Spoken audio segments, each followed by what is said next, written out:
आज आपकी एक बहुत बड़ी समस्या का हल लेकर मैं आपके सामने आई हूँ।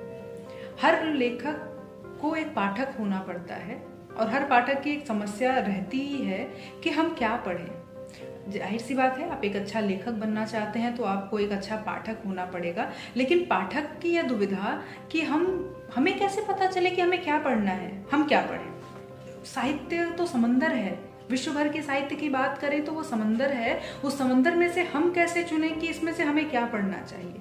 सब तो पढ़ना संभव नहीं है, जितना अधिक पढ़ पाए, पर उन अधिक में भी हम अगर उत्कृष्ट रचनाएं पढ़ते हैं तो यह हमारे ज्ञान को बढ़ाएगा, हमारे शब्दकोश को बढ़ाएगा, हमारी सोचने की क्षमता को बढ़ाएगा। तो आपकी इस समस्या का हल लेकर मैंने एक उपाय निकाला और उसमें यह है कि मैं आपके सामने कुछ महत्वपूर्ण, कुछ प्रसिद्ध कहानियाँ पढ़कर सुनाऊंगी और आप इसे सुन सकते हैं और आप अपना रास्ता चुन सकते हैं कि आपको किस विधा में लिखना है। आपको कहानी लिखनी है तो आप किस तरह की कहानियाँ लिखना चाहते हैं। तो इस तरह से अलग अलग जॉनर की कहानी लेकर मैं आपके सामने आऊँगी और आपको पढ़ के सुनाऊँगी और आप अपने रुचि के अनुसार निर्धारित कर सकते हैं अपना रास्ता। तो आज जो मैं आपके सामने कहानी लेकर आई हूँ वो कहानी है कृष्णचंद्र की जामुन का पेड़। कहानी एक व्यंग है, व्यंग और कह सकते हैं एक हास्य व्यंग की कहानी है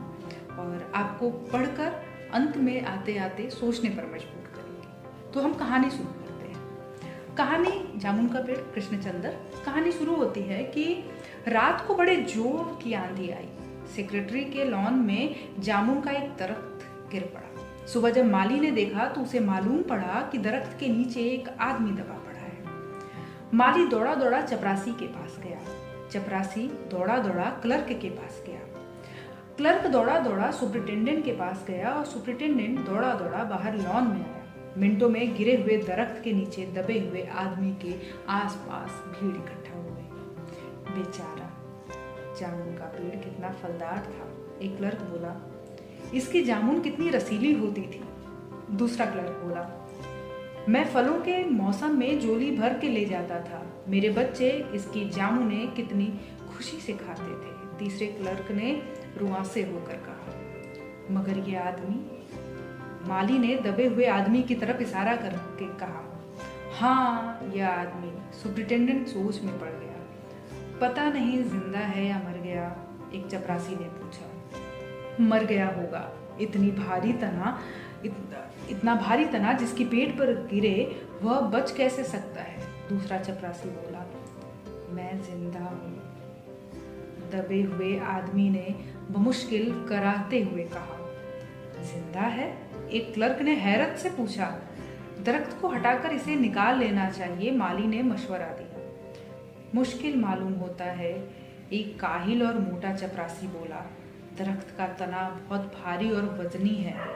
क्या मुश्किल है? माली बोला, अगर सुपरिटेंडेंट साहब हुक्म दें तो अभी 10, 15, 20 माली, चपरासी और क्लर्क जोर लगाकर दरख्त के नीचे दबे हुए आदमी को निकाल सकते हैं। माली ठीक कहता है। बहुत से क्लर्क एक साथ बोल पड़े, लगाओ जोर, हम तैयार हैं। एकदम बहुत से लोग दरख्त को काटने पर तैयार हो गए। ठहरो, सुपरिटेंडेंट बोला, मैं अंडर सेक्रेटरी से मशवरा कर लूं। सुपरिटेंडेंट अंडर सेक्रेटरी के पास गया। अंडर सेक्रेटरी डिप्टी सेक्रेटरी के पास गया।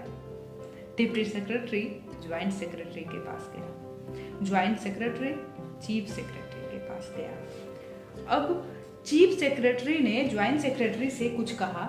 ज्वाइंट सेक्रेटरी ने डिप्टी सेक्रेटरी से कुछ कहा। डिप्टी सेक्रेटरी ने अंडर सेक्रेटरी से कुछ कहा और एक फाइल बन गई। फाइल चलने लगी। फाइल चलती रही। इसी में आधा दिन गुजर गया। दोपहर को खाने पर दबे हुए आदमी के इर्द गिर्द बहुत भीड़ इकट्ठी हो गई। लोग तरह तरह की बातें कर रहे थे। कुछ मनचले क्लर्कों ने मामले को अपने हाथ में लेना चाहा। वह हुकूमत के फैसले का इंतजार किए बगैर दरख्त को खुद हटाने के तहिया कर रहे थे। इतने में सुपरिटेंडेंट फाइल लिए भागा भागा आया और बोला, हम लोग खुद इस दरख्त को यहाँ से नहीं हटा सकते। हम लोग वाणिज्य विभाग से संबंधित हैं और यह दरख्त का मामला है जो कि कृषि विभाग के कब्जे में है। मैं इसलिए फाइल को अर्जेंट मार्क करके कृषि विभाग भेज रहा हूँ। वहां से जवाब आते ही इसे भेज दिया जाएगा। दूसरे दिन महकमा जियारत यानी कृषि विभाग ने दरख्त हटवाने की जिम्मेदारी वाणिज्य विभाग पर लागू होती है ऐसा कह के फाइल भेज दी। यह जवाब पढ़कर वाणिज्य विभाग को गुस्सा आया। उन्होंने फौरन लिखा कि पेड़ों को हटवाने या न हटवाने की जिम्मेदारी कृषि विभाग की होती है, यह वाणिज्य विभाग से कोई संबंध नहीं रखता। दूसरे दिन भी फाइल चलती रही। शाम को भी जवाब आ गया कि हम इस मामले को हार्टिकल्चर डिपार्टमेंट को सुपुर्द कर रहे हैं क्योंकि ये एक फलदार पेड़ का मामला है। एग्रीकल्चर डिपार्टमेंट सिर्फ अनाज और खेती बाड़ी के मामलों का फैसला करती है। जामुन का पेड़ एक फलदार वृक्ष है, इसलिए ये हार्टिकल्चर डिपार्टमेंट के अधिकार क्षेत्र में आता है। रात को दबे हुए आदमी को माली ने दाल भात खिलाया। हालांकि लॉन के चारों तरफ पुलिस का पहरा था, कहीं लोग कानून को अपने हाथ में लेकर दरख्त खुद हटवाने की कोशिश ना करें। मगर एक पुलिस कांस्टेबल को रहम आ गया और इसने माली को दबे हुए आदमी को खाना खिलाने की इजाजत दे दी। माली ने दबे हुए आदमी से कहा, तुम्हारी फाइल चल रही है, उम्मीद है कल फैसला हो जाएगा। दबा हुआ आदमी कुछ न बोला। माली ने पेड़ के तने को गौर से देखा। हैरत है कि तना तुम्हारे कूल्हे पर गिरा, अगर कमर पर गिरता तो रीढ़ की हड्डी टूट जाती। दबा हुआ आदमी फिर भी कुछ न बोला। माली ने कहा, तुम्हारा यहाँ कोई वारिश हो तो मुझे अता पता बताओ, मैं खबर करने की कोशिश करूंगा। मैं लावारिस हूँ, दबे हुए आदमी ने कहा। माली अफसोस जाहिर करता हुआ वहां से चला गया। तीसरे दिन हार्टिकल्चर डिपार्टमेंट से जवाब आया और बड़ा कड़ा जवाब था और व्यंग्यपूर्ण। हार्टिकल्चर डिपार्टमेंट का सेक्रेटरी अदबी मिजाज का मालूम होता था। इसने लिखा है कि हैरत है कि इस समय जब दरख्त उगाओ स्कीम यानी वृक्ष लगाओ पेड़ लगाओ स्कीम बड़े पैमाने पर चल रही है, हमारे मुल्क में ऐसे सरकारी अफसर मौजूद हैं जो दरख्त काटने का मशवरा देते हैं, वह भी एक फलदार दरख्त और वो भी जामुन के दरख्त को जिसकी फल लोग चाव से खाते हैं। हमारा महकमा किसी हालात में इस फलदार दरख्त को काटने की इजाजत नहीं दे सकता। अब क्या किया जाए? एक मंचले ने कहा, अगर दरख्त नहीं काटा जा सकता तो इस आदमी को काट कर निकाल लिया जाए। यह देखिए, उस आदमी ने इशारा करके बताया, अगर इस आदमी को 20 से यानी धड़ के मुकाम से काटा जाए तो आधा आदमी इधर से निकल जाएगा और आधा इधर से निकल आएगा और दरख्त वहीं का वहीं रह जाएगा। मगर इस तरह तो मैं मर जाऊंगा, दबे हुए आदमी ने कहा। यह भी ठीक कहता है, क्लर्क बोला। आदमी को काटने वाले प्रस्ताव पेश करने वाले ने कड़ा विरोध किया। आप नहीं जानते, आजकल प्लास्टिक सर्जरी से धड़ और शरीर को जोड़ा जा सकता है। अब फाइल को मेडिकल डिपार्टमेंट भेज दिया गया और फौरन इस पर एक्शन लिया गया। जिस दिन फाइल मिली उसी दिन महकमे के काबिल प्लास्टिक सर्जन वहां आए और तहकीकात की। सर्जन ने दबे हुए आदमी को अच्छी तरह टटोल कर उसकी सेहत देखकर खून का दबाव, सांस, दिल, फेफड़े सबकी जांच करके एक रिपोर्ट भेज दी और कहा, इस आदमी की प्लास्टिक सर्जरी का ऑपरेशन हो सकता है, ऑपरेशन कामयाब भी हो जाएगा लेकिन आदमी मर जाएगा, लिहाजा यह तजवीज़ भी रद्द कर दी गई। रात को माली ने दबे हुए आदमी के मुंह में खिचड़ी के लुकमे डालते हुए उसे बताया, अब मामला ऊपर चला गया है, सुना है सेक्रेटेरिएट के सारे सेक्रेटरियों की मीटिंग होगी और तुम्हारे इस केस को रखा जाएगा, उम्मीद है सब काम सही हो जाएगा। दबा हुआ आदमी एक आह भर आहिस्ते से बोला, हमने माना कि तगाफुल न करोगे लेकिन खाक हो जाएंगे हम तुम्हें खबर होते होते। माली ने अचंभे से मुंह में उंगली दबाई, हैरत से बोला, तुम शायर हो? दबे हुए आदमी ने आहिस्ते से सिर हिला दिया। दूसरे दिन माली ने चपरासी को बताया, चपरासी ने क्लर्क को बताया, क्लर्क ने हेड क्लर्क को बताया। थोड़े ही अरसे में सेक्रेटेरिएट में यह बात फैल गई कि दबा हुआ आदमी शायर है। बस फिर क्या था, लोग जोर दर जोर झुंड बनाकर शायर को देखने आने लगे। शहर में खबर फैल गई, शाम तक मोहल्ले मोहल्ले से शायर जमा होने लगे। सेक्रेटेरिएट का लॉन भांत भांत के शायरों से भर गया। सेक्रेटेरिएट के कई क्लर्क और अंडर सेक्रेटरी जिन्हें अब तक अदब और शायर से लगाव था वो वहां रुक गए। कुछ शायर दबे हुए आदमी को अपनी गजलें और नज़में सुनाने लगे। कई क्लर्क इनसे अपनी गजलों पर सुधार करने की जिद करने लगे। जब यह पता चला कि दबा हुआ आदमी शायर है तो सेक्रेटेरिएट की सब कमेटी ने फैसला किया कि चूंकि दबा हुआ आदमी एक शायर है, लिहाजा इस फाइल का ताल्लुक न एग्रीकल्चर डिपार्टमेंट से है न हार्टिकल्चर डिपार्टमेंट से, बल्कि यह सिर्फ और सिर्फ कल्चरल डिपार्टमेंट से है। कल्चर डिपार्टमेंट से गुजारिश की गई कि जल्द से जल्द इस मामले पर फैसला करके बदनसीब शायर को इस छांव वाले पेड़ से रिहाई दिलाई जाए। फाइल कल्चर डिपार्टमेंट के विभाग से गुजरती हुई अदबी अकादमी के सेक्रेटरी के पास पहुंची। बेचारा सेक्रेटरी इसी वक्त अपनी गाड़ी में सवार होकर रवाना हुआ और दबे हुए आदमी का इंटरव्यू लेने लगा। तुम शायर हो? उसने पूछा। जी हाँ, आदमी ने जवाब दिया। क्या तखल्लुस रखते हो? अवस। अवस? सेक्रेटरी जोर से चीखा। क्या तुम वही हो जिसका शायरी संग्रह अवस के फूल अभी हाल में ही प्रकाशित हुआ है? दबे हुए शायर ने सिर हिलाया। क्या तुम हमारी अकादमी के मेंबर हो? सेक्रेटरी ने पूछा। नहीं। हैरत है, सेक्रेटरी जोर से चीखा। इतना बड़ा शायर, अवस के फूल का लेखक और हमारी अकादमी का मेंबर नहीं है? उफ उफ, कैसी गलती हो गई हमसे। इतना बड़ा शायर और कैसे गुमनामी के कोने में दबा पड़ा है। गोशिया एक गुमनामी में नहीं बल्कि एक दरख्त के नीचे दबा हुआ हूँ। बराहे करम मुझे इस पेड़ से निकालिए, दबे हुए आदमी ने कहा।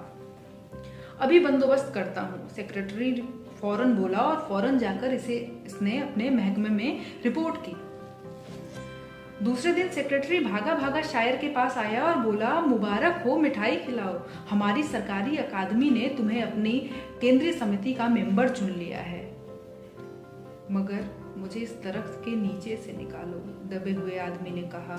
उसकी सांस बड़ी मुश्किल से चल रही थी। उसकी आंखों से मालूम होता था जैसे वह काफी तकलीफ में है। हम यह नहीं कर सकते, सेक्रेटरी ने कहा। जो हम कर सकते थे वो हमने कर दिया। बल्कि हम तो यहाँ तक कर सकते हैं कि अगर तुम मर जाओ तो तुम्हारी बीवी को वजीफा दिला सकते हैं। अगर तुम दरख्वास्त करो तो हम ये भी कर सकते हैं। मैं अभी जिंदा हूँ, शायर रुक रुक कर बोला। मुझे जिंदा रखो। मुसीबत यह है, सरकारी अकादमी का सेक्रेटरी हाथ मलते हुए बोला, हमारा महकमा सिर्फ कल्चर से मुताल्लुक है। इसके लिए हमने फॉरेस्ट डिपार्टमेंट को अर्जेंट लिखा है। शाम को माली ने आकर दबे हुए आदमी को बताया कि कल फॉरेस्ट डिपार्टमेंट के आदमी आकर दरख्त काट देंगे और तुम्हारी जान बच जाएगी। माली बहुत खुश था। वो दबे हुए आदमी की सेहत जवाब दे रही थी। वह किसी न किसी तरह अपनी जिंदगी से लड़े जा रहा था। कल तक इसे जिंदा रहना है। दूसरे दिन जब फॉरेस्ट डिपार्टमेंट के आदमी आरी कुल्हाड़ी लेकर पहुंचे तो इनको दरख्त काटने से रोक दिया गया। मालूम हुआ कि महकमाए खारजा यानी विदेश विभाग से हुक्म आया है कि इस दरख्त को न काटा जाए। वजह यह थी कि दरख्त को 10 साल पहले हुकूमत पिटोनिया के वजीर आजम ने सेक्रेटेरिएट के लॉन में लगाया था।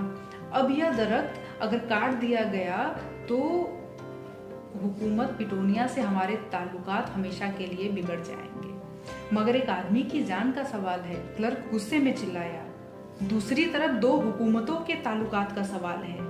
दूसरे क्लर्क ने पहले क्लर्क को समझाया, और यह भी समझो कि हुकूमत पिटोनिया से हमारे हुकूमत को कितनी ग्रांट मिलती है। इनकी इस दोस्ती के खातिर एक आदमी की जिंदगी भी नहीं कुर्बान कर सकते। शायर को मर जाना चाहिए। निसंदेह अंडर सेक्रेटरी ने सुपरिटेंडेंट को बताया, आज सुबेरे वजीर आजम बाहर मुल्कों के दौरे से वापस आ गए हैं। आज 4 बजे महकमा एक हारजा में दरख्त की फाइल उनके सामने पेश करेगा। जो वह फैसला देंगे वही सबको मंजूर होगा। शाम 5 बजे खुद सुपरिटेंडेंट शायर की फाइल लेकर उनके पास आया और सुनते हो, आते ही खुशी से फाइल हिलाते हुए चिल्लाया, वजीर आजम ने दरख्त को काटने का हुक्म दे दिया है। इस वाक़ये की जो अंतर्राष्ट्रीय उथल पुथल होगी उसकी जिम्मेदारी वो अपने सिर पर लेते हैं। कल वह दरख्त काट दिया जाएगा और तुम इस मुसीबत से छुटकारा पा लोगे। सुनते हो, आज तुम्हारी फाइल मुकम्मल हो गई। सुपरिटेंडेंट ने शायर की बाजू हिलाकर कहा, मगर शायर का हाथ सर्द था। आंखों की पुतलियां बेजान थीं। चींटियों की एक लंबी कतार उसके मुंह में जा रही थी। उसकी जिंदगी की फाइल मुकम्मल हो गई। Lights, camera, action.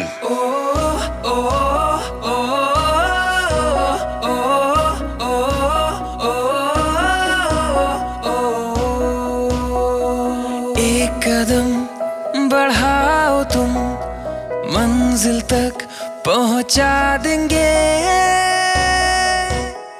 तुम्हारे ख्वाबों को पूरा करके दिखला देंगे।